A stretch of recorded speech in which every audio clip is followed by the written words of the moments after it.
Fala aí, galera, tudo bem com vocês? Tudo certo? Muito bem, estamos aqui hoje aí pro nosso terceiro é, vídeo, nosso terceiro capítulo do Evangelho de Marcos. Muito bem, muito bem. Então, como sempre, faça a sua oração, se prepare, pegue a sua Bíblia, fica de boa, abre lá em Marcos capítulo 3 e vamos seguir aí estudando junto, comentando um pouquinho, para a gente poder entender o que está acontecendo aqui. Novamente, por conta da extensão do capítulo, não tem como a gente ler um capítulo inteiro e falar de tudo. Então, nosso papel aqui, o nosso intuito é ser mais direto, tá? Por isso que é tão importante que você leia Marcos. Para que você deixe que Deus fale com você, para que você encontre o que te chama a atenção aqui. Isso aqui é uma visão um tanto quanto particular que eu vou aqui mostrar o que me chamou a atenção e o que eu entendi, né, sobre este aspecto. Então fica o convite mais uma vez. Leia Marcos 3, interaja conosco, deixe nos comentários o que você curtiu, o que é mais interessante. E aqui eu vou tentar citar brevemente tudo o que me chamou a atenção aqui no capítulo de Marcos. Então a gente vai de um para o outro, vamos mais rápido, tá?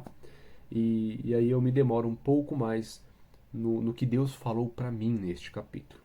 Primeira coisa que me chamou a atenção no capítulo 3 de Marcos é lá no verso 2, né, que diz: E estavam observando a Jesus para ver se o curaria em dia de sábado, a fim de o acusarem. Então Jesus entrava no lugar, os caras já olhavam com outros olhos para Jesus, né?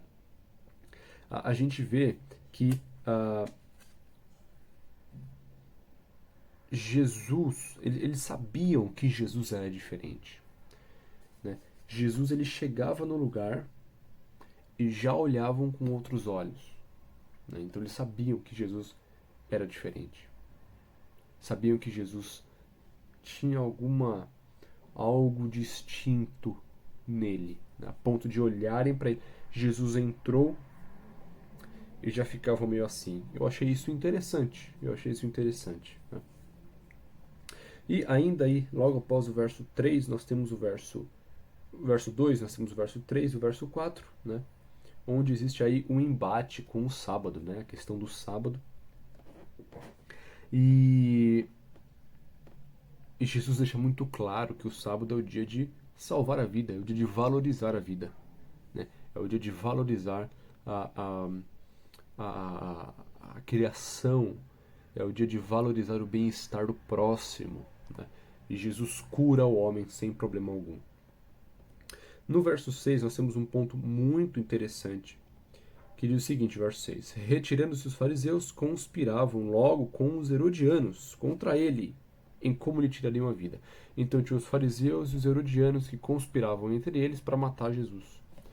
E o mais interessante é, os fariseus, eles eram um grupo oposto aos herodianos. Os herodianos, eles eram, de forma resumida, tá? Os herodianos, eles, eles eram favoráveis a Roma, enquanto os fariseus não.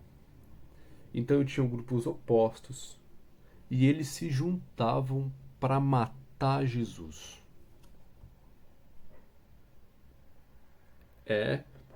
Isso deixa claro, né, o peso. Quem era Jesus? Sabe? Deixa claro o quanto a sociedade religiosa da época estava errada, estava corrompida. E Jesus veio trazer a religião verdadeira e quiseram matar ele por isso, né? Isso é interessante, isso me chamou a atenção, né? E nós vemos aí, já vimos até que nós estamos no capítulo 3 e já vimos várias discussões entre Jesus e os fariseus, né? Isso mostra que é possível estar perto de Jesus, mas não enxergá-lo. Os fariseus estavam ali toda hora, de olho em Jesus, mas não enxergavam Jesus de fato. Não enxergavam o que Jesus veio trazer, o que Jesus estava fazendo, né? Então vamos tomar cuidado com isso, né? Mais adiante, outro ponto que me chamou a atenção ali ali do verso 7 até o verso 12, primeira coisa é que você tinha uma grande multidão que ia até Jesus, né?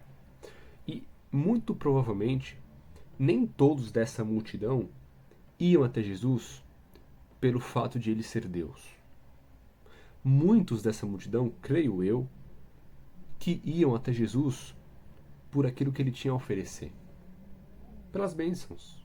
Não, eu vou para Jesus porque ele vai curar, porque ele vai fazer milagre. Então muitos iam a Jesus pelas bênçãos, não por quem Jesus era. Só que o mais interessante é que Jesus acolhia essas pessoas. Jesus não as expulsava, mas Jesus aproveitava a proximidade das pessoas, dos interesseiros, para ganhá-los para o reino. E isso é muito legal. Isso é muito legal, porque nós podemos estar nos dois polos. Nós podemos ser os interesseiros, o que é perigoso, o que não devemos ser, ou nós podemos estar do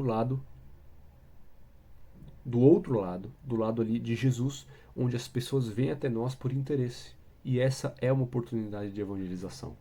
Essa é uma oportunidade de pregação do evangelho. No verso 11 nós temos os demônios, né, falando: tu és o Filho de Deus, né, e nos mostra claramente que apenas crer em Jesus e crer que Ele é Deus não é o suficiente. Tá bom, você crê em Jesus? Creio, acredito, acredito. Não adianta reconhecer Jesus como soberano, a menos que eu o reconheça como soberano da minha vida. Reconhecer Jesus como soberano é diferente de reconhecê-lo como o soberano da minha vida. Pensa nisso, porque crer até o diabo crê. Reflita, reflita. Indo adiante, aqui o que mais. Essa é a parte que mais me chamou a atenção do verso, que Deus falou comigo e me ensinou. Aqui do verso 13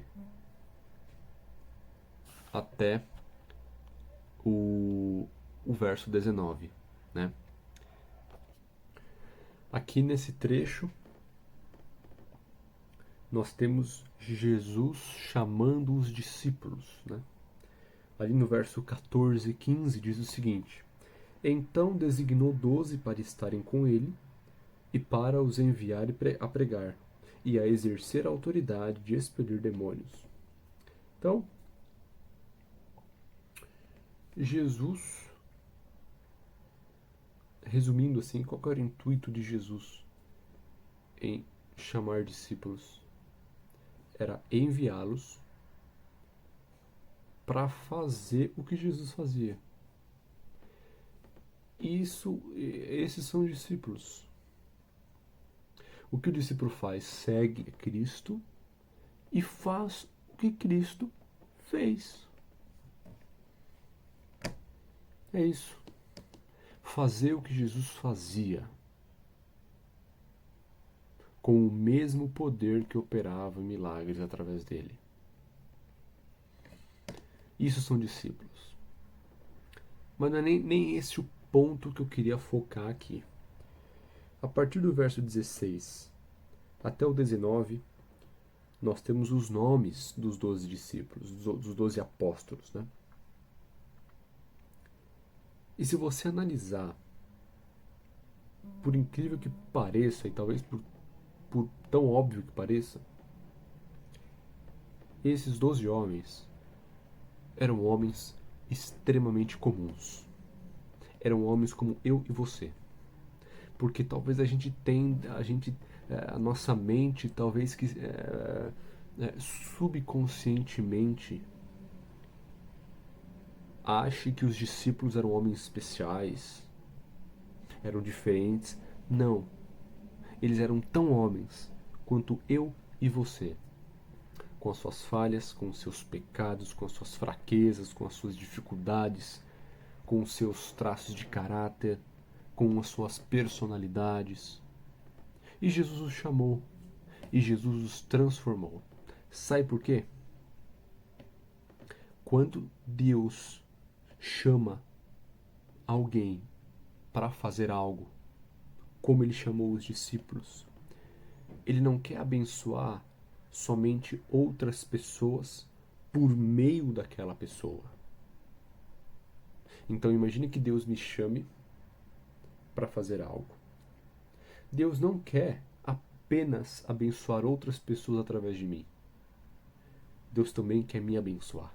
Então, se Deus te chamou, Ele não quer abençoar só outras pessoas por meio de você. Ele quer te abençoar. Assim como Jesus abençoou os discípulos. Assim como Jesus transformou os discípulos. João era chamado filho do trovão. Nervoso. Depois que ele passou o tempo com Cristo, ele não era mais assim. Nesse grupo de 12, por exemplo, eu tinha Mateus, que era cobrador de impostos, e eu tinha Simão, que era zelote. Os cobradores de impostos eles eram judeus, mas trabalhavam em favor de Roma. Os zelotes eram judeus que se utilizavam da violência contra Roma. Então, no mesmo grupo de 12, eu tinha um que trabalhava para Roma e eu tinha outro que trabalhava contra Roma. E Jesus chamou os dois. Ah, vocês têm problemas, né? Tá bom, vem os dois. E lá atrás, no começo, aqui onde eu tinha opostos, Mateus de um lado, Simão do outro, João que é filho do trovão, eu tinha homens com as suas rixas internas, com os seus defeitos internos. Foram esses mesmos homens que lá no futuro iniciaram a Igreja de Cristo. Esse é o poder de Deus, de tomar quem quer que seja e transformar essa vida, abençoar a outros e abençoar a própria pessoa que ele chamou. E o que eu achei muito interessante, os discípulos eram homens, assim como eu e você. E nós também podemos ser discípulos, e nós somos chamados para sermos discípulos. Então não espere que os que seguem a Jesus sejam perfeitos, que as pessoas da tua igreja sejam perfeitas, que os cristãos sejam perfeitos. Não serão. Todos têm os seus defeitos, todos têm a sua falha, os seus erros, as suas lutas, os seus problemas. A grande questão é o contato com Cristo. Ninguém vai se livrar das lutas, fraquezas e pecados e tentações e problemas da vida. Problemas internos ou externos. Mas cabe a nós termos um encontro com Cristo. E não só encontrá-lo, apertar a mão e, nossa, legal, o Senhor é Deus. Não. É torná-lo o soberano da minha vida. É segui-lo de fato. É imitá-lo. É fazer o que ele fez. Isso vai mudar. Isso vai transformar. Pensa nisso. Reflete nessas coisas. A gente aprende muita coisa nesse chamado dos discípulos. Primeiro, Deus não escolhe os melhores. Segundo, Deus tem poder para transformar qualquer situação, interna ou externa. Terceiro, ninguém é ruim o bastante para não ser útil para Deus.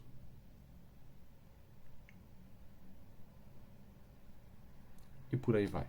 Deixe nos comentários o que você também aprende disso, o que você entende, o que Deus te falou.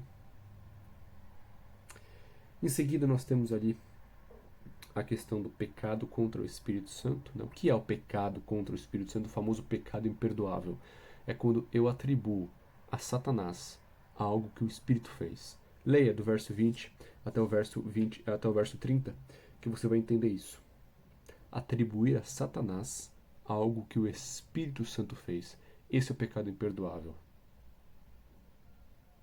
A ponto de a pessoa não mais entender que ela precisa de perdão.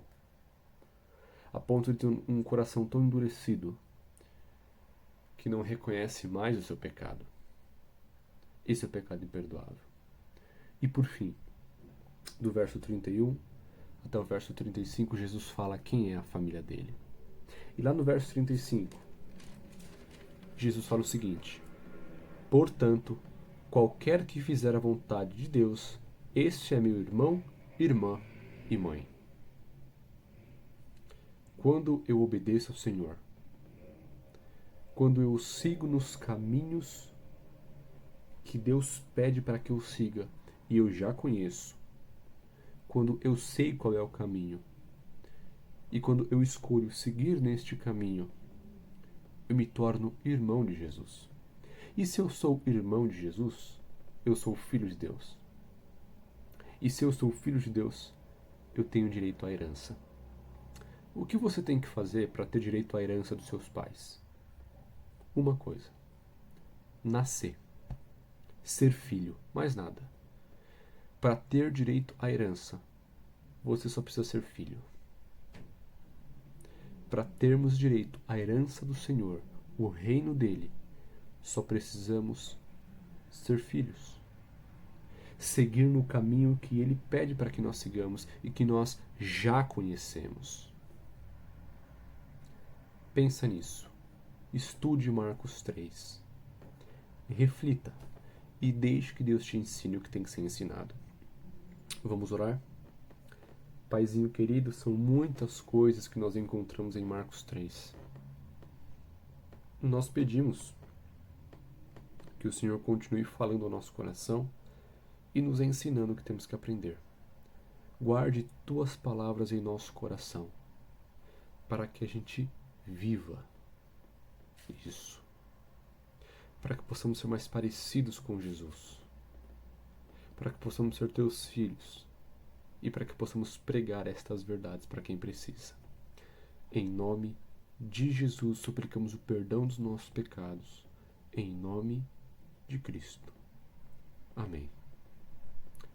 Amém. Que Deus te abençoe. A gente se vê no nosso próximo vídeo de Marcos, capítulo 4. Se quiser, já vai lendo, acompanha os textos aqui também na descrição, no Instagram, @filhosdarus58. Também tá rolando estudos de Marcos em outros Instagrams, por exemplo, @Caleb_Maranata. Você vai encontrar muita coisa de Marcos ali. Fique com o Papai do Céu e lembre-se, estamos aqui para ajudá-lo.